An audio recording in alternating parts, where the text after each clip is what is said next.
इस कार्यक्रम के प्रसारण पुण्यार्जक हैं श्री आरपी जैन, श्रीमती ममता जैन, श्री प्रशांत जैन, श्रीमती दिव्या जैन, पुत्र भरत जैन, श्रीमती सौम्या एवं पारस जैन।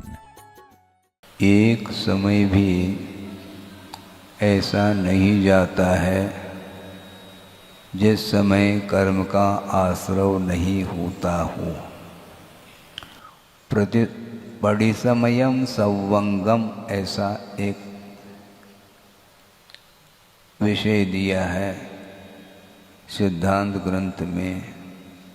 परिसमयम सवंगम तत्तायस पिंडवो व जलम ऐसा कहा। लोह पिंड है, तपा हुआ है, वह जिस प्रकार जल को सर्वांगीण रूप से वह जल को शोषित करता है, चूस लेता है, उसी प्रकार जीव भी प्रति समय कर्मों का आश्रव करता रहता है। सर्वांग रूप से आत्मा के पास असंख्यात समय, असंख्यात प्रदेश हैं और प्रति प्रदेश पर अनंतानंत पुद्गल परमाणु जो कर्म वर्णा के रूप में मानी जाती हैं वे अवस्थित हैं। कर्म वर्गनाओं का कोई शॉर्टेज नहीं। प्रति प्रदेश पर अनंतानंत वो पुद्गल कर्म वर्गनाएँ विद्यमान हैं, वे बाहर से आती नहीं, वहीं पर विद्यमान हैं, अवस्थित हैं, चलायमान भी नहीं हैं। और योग के माध्यम से अर्थात आत्म प्रदेशों के स्पंदन के माध्यम से वो वर्गनाएँ प्रति समय कर्म के रूप में परिणत होकर के उनका आत्मा के साथ संश्लेष संबंध होता रहता है। एक समय भी ऐसा नहीं जाता जिस समय कर्म का आश्रव नहीं होता हो। और दूसरी बात यह है वह निरंतर कर्म का आश्रव होता हुआ भी वह कर्म दिखाई नहीं देता। देखने में आ जाए तो जल्दी से हम उसको दूर कर लें, किंतु वह कर्म इतना सूक्ष्म है, वो ऐसी सूक्ष्म वर्गनाएँ होती हैं, वह किसी भी पदार्थ से व्याघात को प्राप्त नहीं होती। अप्रतिघाते इस प्रकार एक तत्पर सूत्र में सूत्र आता है।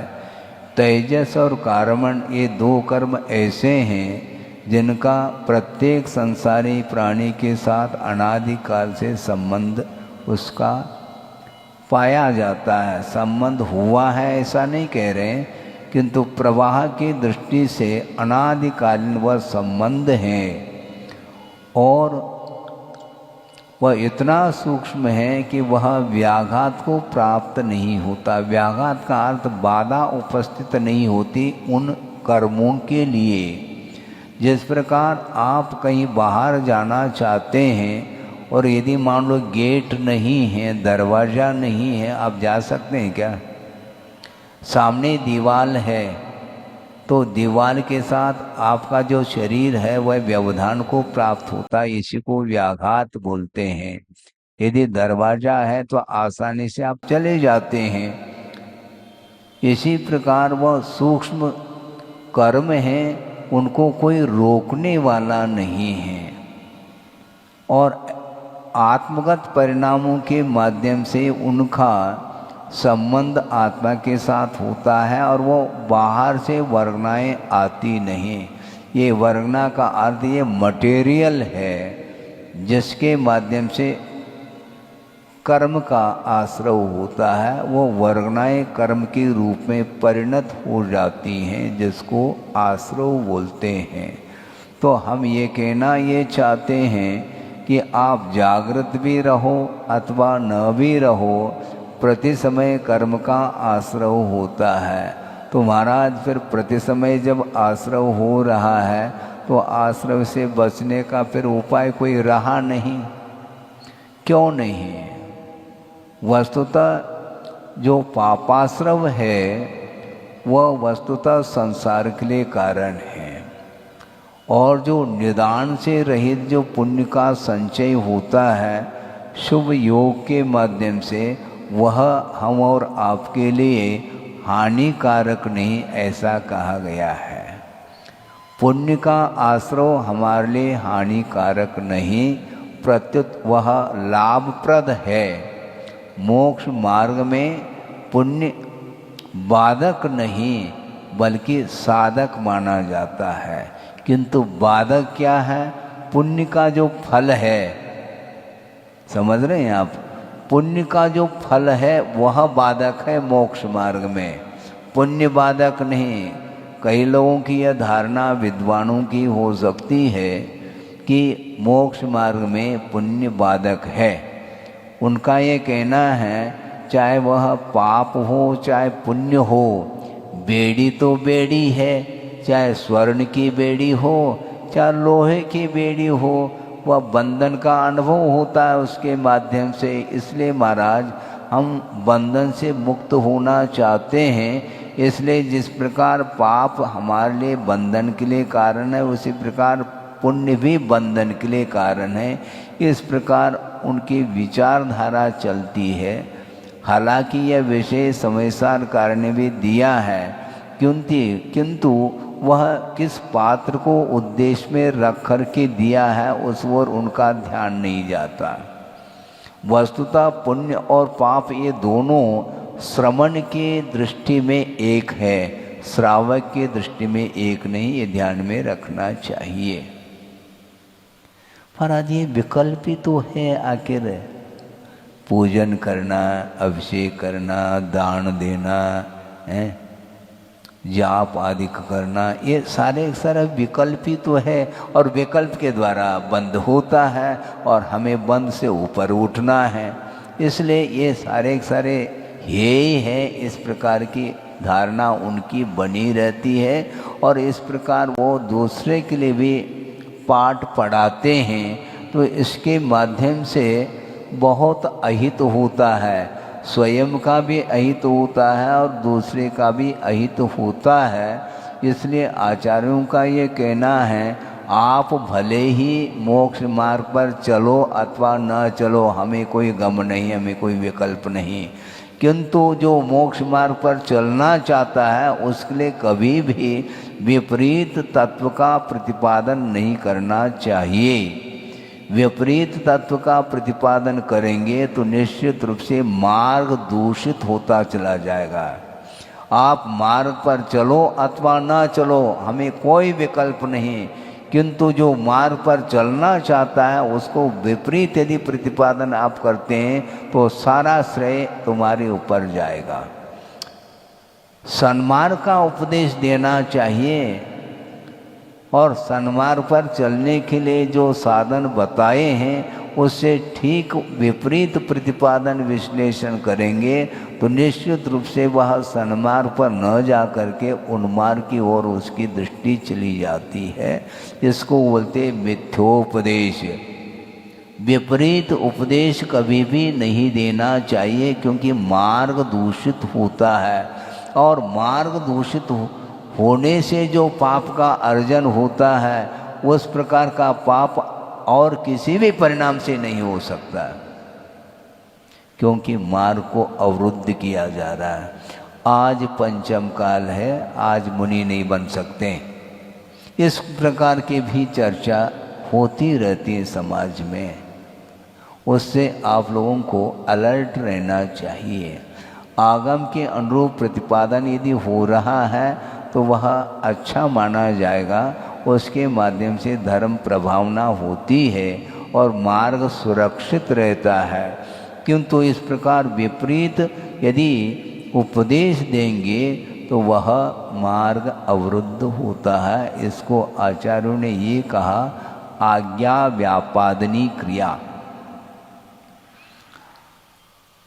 इसमें आज्ञा का उल्लंघन हो रहा है। स्वयं कर्म के उदय के कारण चारित्र का अनुपालन करने के लिए स्वयं वह अक्षम पा रहा है, समर्थ नहीं हो पा रहा है, इसलिए वह दूसरे को विपरीत वह उपदेश दे रहा है। तो इससे बढ़ करके और कोई भी आश्रव के लिए कारण नहीं बन। इससे बढ़ कर के और कौन से परिणाम हैं जो संसार के लिए कारण हो। आप चलना नहीं चलना अलग विषय, किंतु समीचीन जो है तत्व का प्रतिपादन होना चाहिए, जिसके माध्यम से भव्य जीवों का कल्याण होता है। शास्ता किसको बोलते हैं? सतो हितम शास्ति है, जीवों के हित के लिए वो उपदेश देते हैं। कौन? भगवान। उनका कोई भी स्वार्थ नहीं रहता। अनात्मार्थम विना रागई शास्ता शास्त्र सतो हितम और ध्वनन शिल्प करस परशान मूर्जः किम अपेक्षते, ऐसा आचार्य समंतभद्र स्वामी ने रत्नकर्ण श्रावकाचार्य के अंदर इस श्लोक को रखा है। भगवान उपदेश देते हैं अनात्मार्थम, उनका अपना आत्मी कोई भी प्रयोजन नहीं रहता है। बिना रागे, राग के बिना सतो हितम शास्ति, जीव का हित हो इस उद्देश्य को लेकर के वो उपदेश देते हैं और इसके माध्यम से ही सत्य सामने आता है। सत्य का प्रतिपादन करना या सत्य को उद्घाटित करने के लिए लोभ का त्याग करना परम अनिवार्य सिद्ध होता है। जिसका जीवन या जिस वक्ता का अभिप्राय सत्य का प्रतिपादन करना होना चाहिए, किंतु सत्य को वही उद्घाटित कर सकता है जिसका लोभ का त्याग हो। जिसके अंदर लोभ पल रहा है वह कभी भी सत्य का आलंबन ले नहीं सकता। और जिस वक्ता की आजीविका श्रोता के ऊपर निर्धारित है तो कभी भी वह सत्य को उद्घाटित कर ही नहीं सकेगा, क्योंकि निस्वार्थ भाव के साथ वह प्रतिपादन नहीं कर पाता, क्योंकि प्रयोजन उसके अंदर है मुझे अर्थ मिल जाए। अर्थोपार्जन की दृष्टि को लेकर के यदि वह उपदेश अधिक देता है तो कभी भी वह सत्य उद्घाटित उस वक्ता के द्वारा संभव ही नहीं है। इसलिए आपको सोचना चाहिए कि आगम में क्या लिखा है, हम किस प्रकार प्रतिपादन कर रहे हैं और उसके माध्यम से मार्ग दूषित होता चला जाता है। मार्ग को दूषित नहीं करना चाहिए, ये कहा है। इसलिए हम ये कहना चाहते हैं कि पुण्य और पाप ये दोनों श्रवण की दृष्टि में तो समान हैं, किंतु श्रावक की दृष्टि में इसमें समानता नहीं है। क्योंकि श्रवण जो होता है वह उसके दृष्टि में पुण्य और पाप दोनों में समानता इसलिए है क्योंकि वो पुण्य और पाप से ऊपर उठ कर के वीतराग भाव के माध्यम से दोनों प्रकार के कर्मों की निर्जरा करना चाहता है। और दूसरी बात यह है कि संयम अंगीकार करने के उपरांत निरंतर पुण्य का ही संचय होगा एकांत रूप से। तुम पुण्य से कैसे बचोगे मुझे बताओ। बल्कि असंयम की भूमिका में जो पुण्य का अर्जन होता है वह अलग किस्म का होता है, और संयम धारण करने के उपरांत साथ से पुण्य का अर्जन वह निरंतर करता रहता है, किंतु वह पुण्य उसके लिए बाधक नहीं है। पुण्य उसके लिए बाधक नहीं है। एक हाइकू आपके सामने दे रहा हूं, पुण्य का त्याग अभी न, क्या सुना? पुण्य का त्याग अभी न बुझे आग पानी का त्याग। आग बुझने के उपरांत पानी का त्याग करो हैं। उसी प्रकार पुण्य का जो त्याग है वह पाप तो पल्ले में है और पुण्य का त्याग कर रहा है, क्योंकि पुण्य कि संसार के लिए कारण है। इस प्रकार वह सोच रहा है। सोचो, विचार करो, आग को बुझाना क्या नहीं तो पानी का त्याग करना, क्योंकि त्याग का उपदेश देना चाहिए महाराज है। पानी का त्याग होना चाहिए, क्योंकि परमाणु मात्र भी हम अपने पास रखेंगे तो विकास नहीं होगा। इस प्रकार की उसकी धारणा बन चुकी है। किंतु श्रवण की भूमिका में तो ये ठीक है। परमाणु मात्र भी यदि वह राग करता है पर वस्तु के प्रति तो उसको मुक्ति नहीं मिलेगी, ऐसा कहा है। ये अध्यात्म की बात हो गई।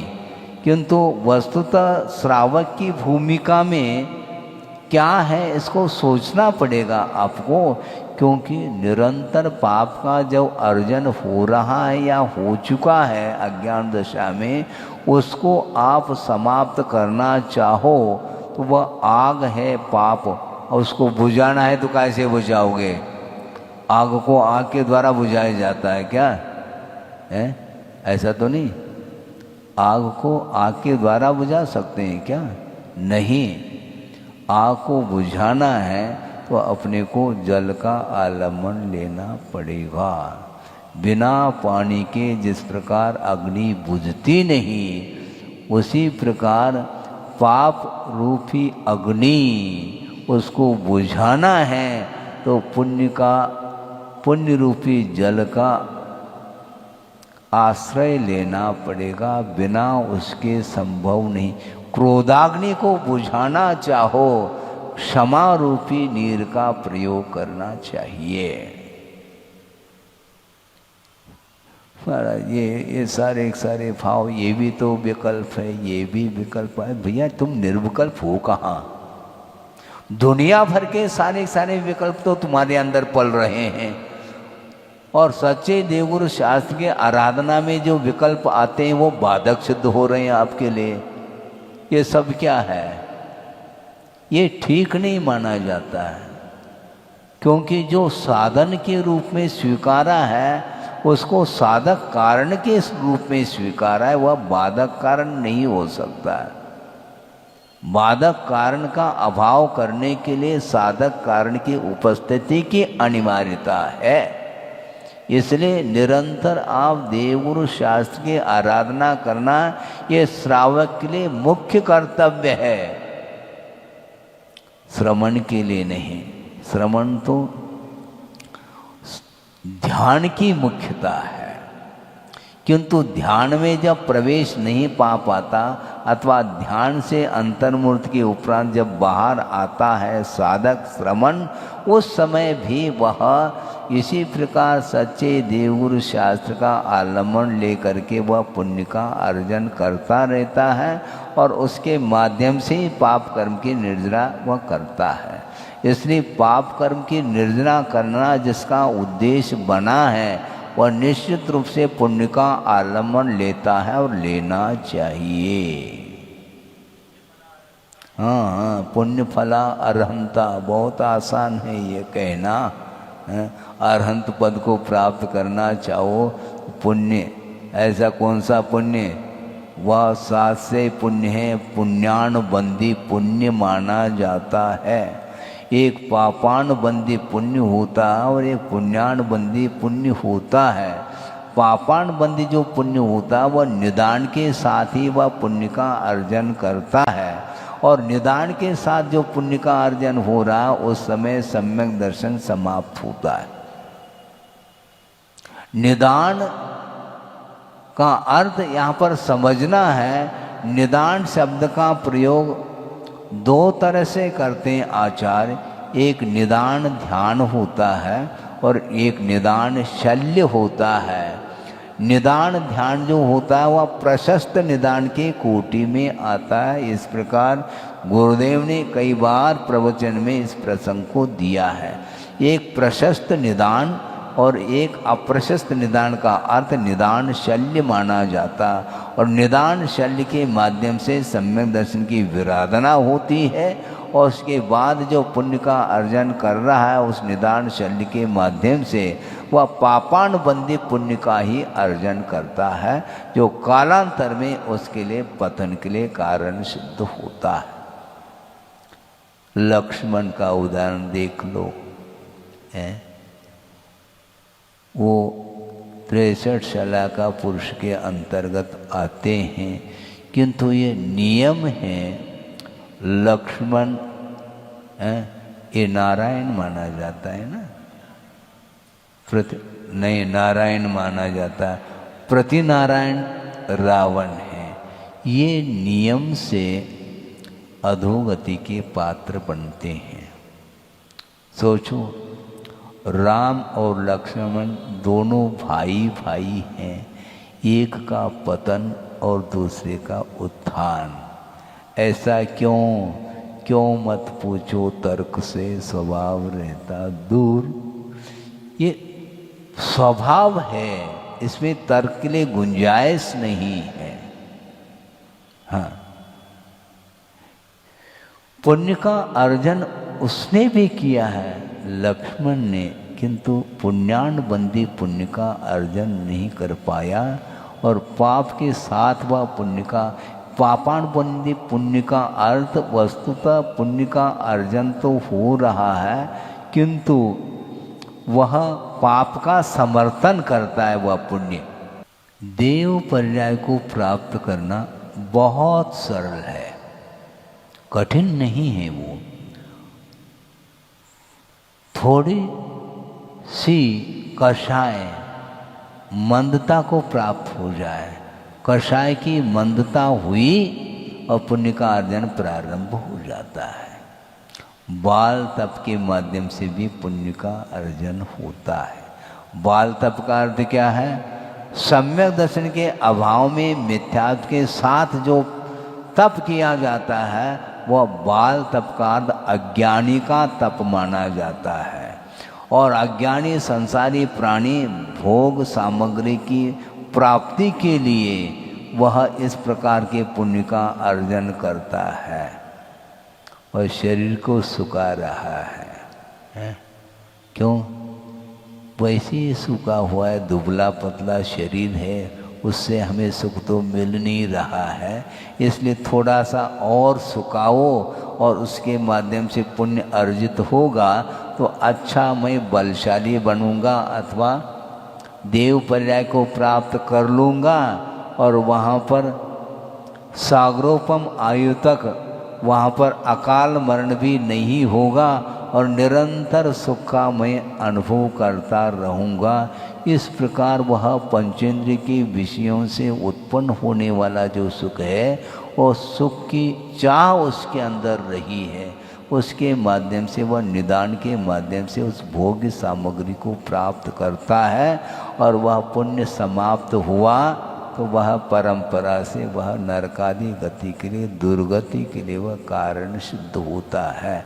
इसलिए इस प्रकार का जो पुण्य है ये पापान बंदी पुण्य माना जाता है। ये हमेशा हमेशा एकांत रूप से संसार के लिए कारण सिद्ध होता है, किंतु जो पुण्यान बंदी पुण्य का अर्थ प्रशस्त निदान माना जाता है।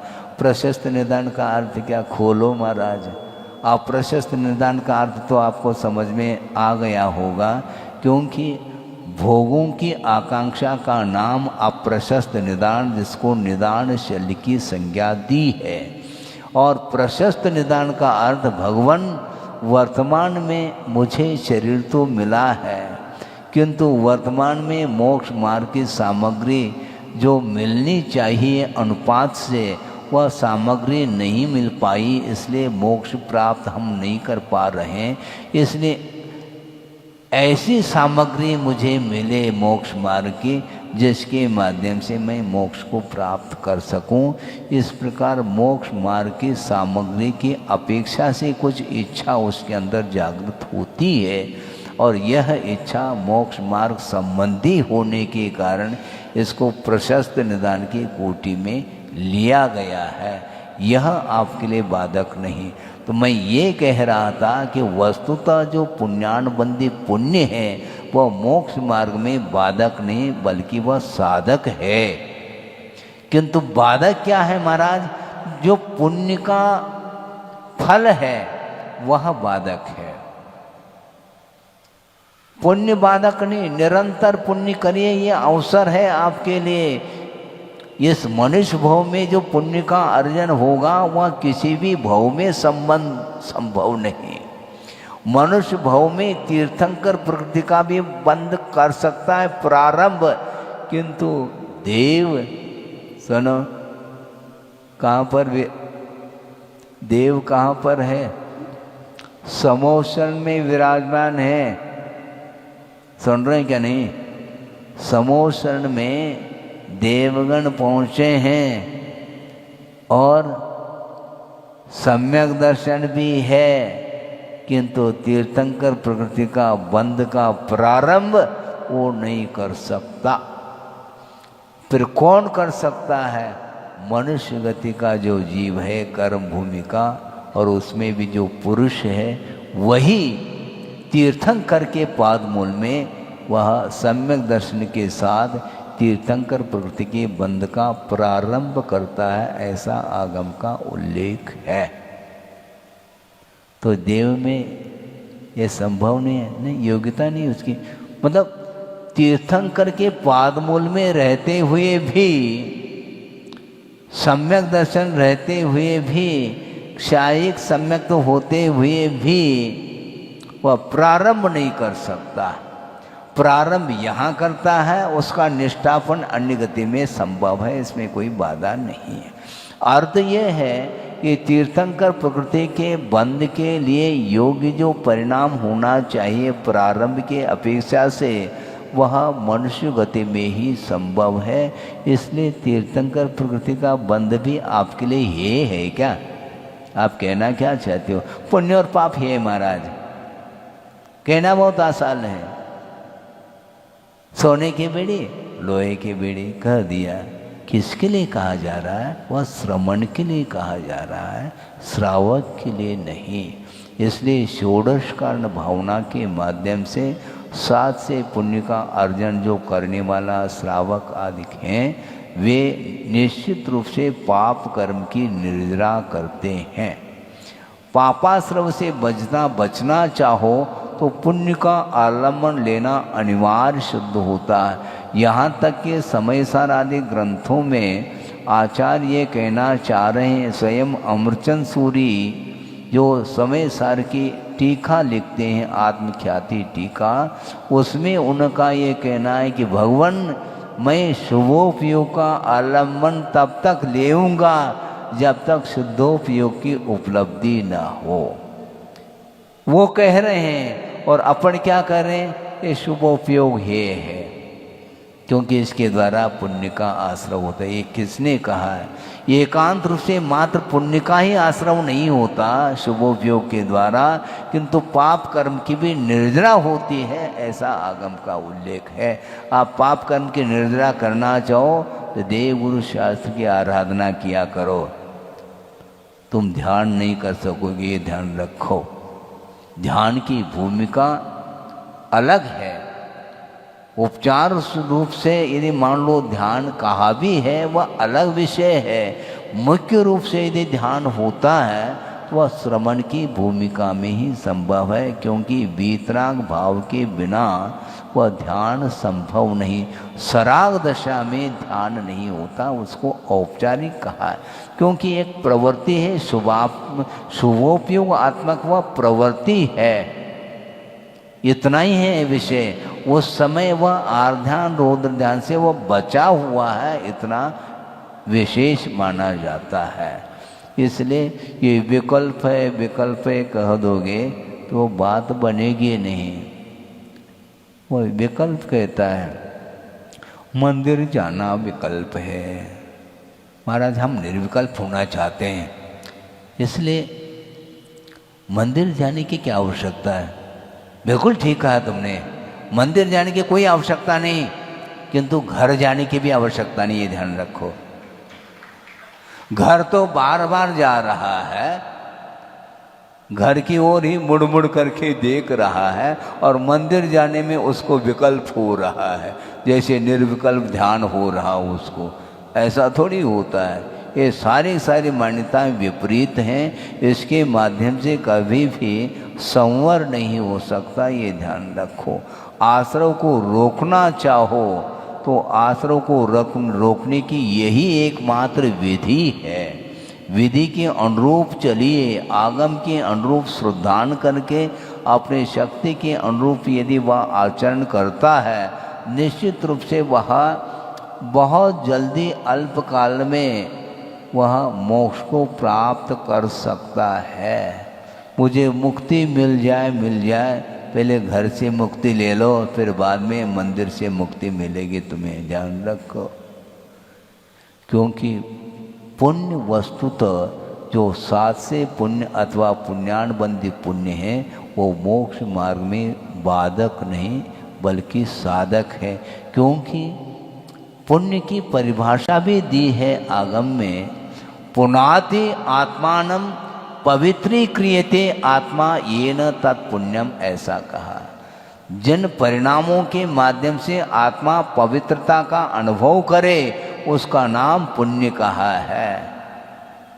रात दिन विषयों में उलझा हुआ संसार है, उसके परिणामों में पवित्रता आ रही है क्या? उस परिणाम के द्वारा आत्मा पवित्रता का अनुभव कर रही है क्या? नहीं कर रही। रात दिन राग में डूब रहा है, वो पवित्रता का अनुभव कैसा कर पाएगा? इसलिए पुण्य का जो फल है वह बाधक है। क्यों बाधक है महाराज? पुण्य तो साधक है, उसका फल भी साधक होना चाहिए, ऐसा नहीं। क्योंकि पुण्य का जो फल है वह राग के साथ ही भोगने में आता है।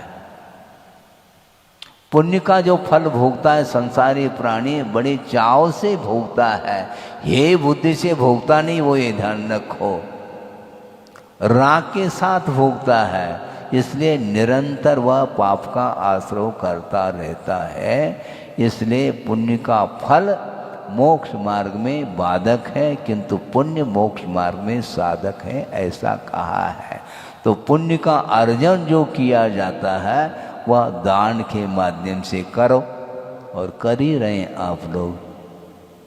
निरंतर मैं देख रहा हूँ, लगभग 3-3.5 महीने होने को हो गए हैं। चातुर्मास तो अभी प्रारंभ हुआ, लेकिन ग्रीष्मकाल पूरा यही व्यतीत हुआ है, और निरंतर आप लोग दान के माध्यम से साथ से पुण्य का अर्जन करते ही जा रहे हैं। इसलिए इसी प्रकार करिएगा। नहीं है तो विपरीत यदि उपदेश सुनेंगे तो निश्चित रूप से परिणाम जो है ना फिर विपरीत होंगे, गाड़ी रिवर्स होगी, वो ठीक नहीं है। इसलिए क्रम क्या है महाराज? पुण्य और पाप ये दोनों बंध रहे हैं प्रति समय, तो इसका क्षय का क्रम क्या है? सर्वप्रथम पाप का क्षय किया जाता है, और पाप का क्षय जो होगा वह पुण्य रूपी जल के माध्यम से होगा, ये कहा है। गुरुदेव ने ये कहा है कि पाप क्या है? मल है। आप सुन रहे कि नहीं? पाप क्या है? मल है, और मल को धोना है तो मल के द्वारा धोया जाएगा क्या? नहीं, मल को धोया जाएगा जल के द्वारा। इसलिए पुण्य जल है और पाप मल है। आप पाप को धोना चाहते हो, कहनी पाप रूपी मल को धोना चाहो तो पुण्य रूपी जल का आप आलम्बन ले लो, उसके माध्यम से ही धोया जा सकता है, धोता है। और सम्यक दृष्टि अथवा सही में इसी प्रकार अज्ञान दशा में जो अर्जित पाप है वह उदय में आने के पहले ही उस पाप को विशुद्धतम परिणाम के द्वारा पुण्य के रूप में वह परिवर्तित कर देता है, डाइवर्शन ले लेता है। वह बंधा हुआ जो पाप कर्म है वह उदय में आता है तो आपको परेशानी में डाल सकता है, किंतु विशुद्धतम परिणाम के माध्यम से वह सारा पाप कर्म वह संक्रांत हो जाता है, वह यानी परिवर्तन, पाप पुण्य के रूप में परिवर्तन। और मान लो पवित्र परिणाम के द्वारा पुण्य का अर्जन किया है और वह सारा का सारा पुण्य कर्म सत्ता में विद्यमान है और विषयों में लीन है, तो वह पुण्य भी पाप के रूप में परिवर्तित होगा। इसमें हानि है और उसमें लाभ है। तो विषयों की ओर दृष्टि जिसकी जाती है उसके माध्यम से जो अर्जित अतीत का जो पुण्य है वह पाप के रूप में परिवर्तित होगा। इसमें हानि होगी, लॉस होगा, प्रॉफिट बिल्कुल नहीं। प्रॉफिट करना चाहो। इस कार्यक्रम के प्रसारण पुण्यार्जक हैं श्री आरपी जैन, श्रीमती ममता जैन, श्री प्रशांत जैन, श्रीमती दिव्या जैन, पुत्र भरत जैन, श्रीमती सौम्या एवं पारस जैन।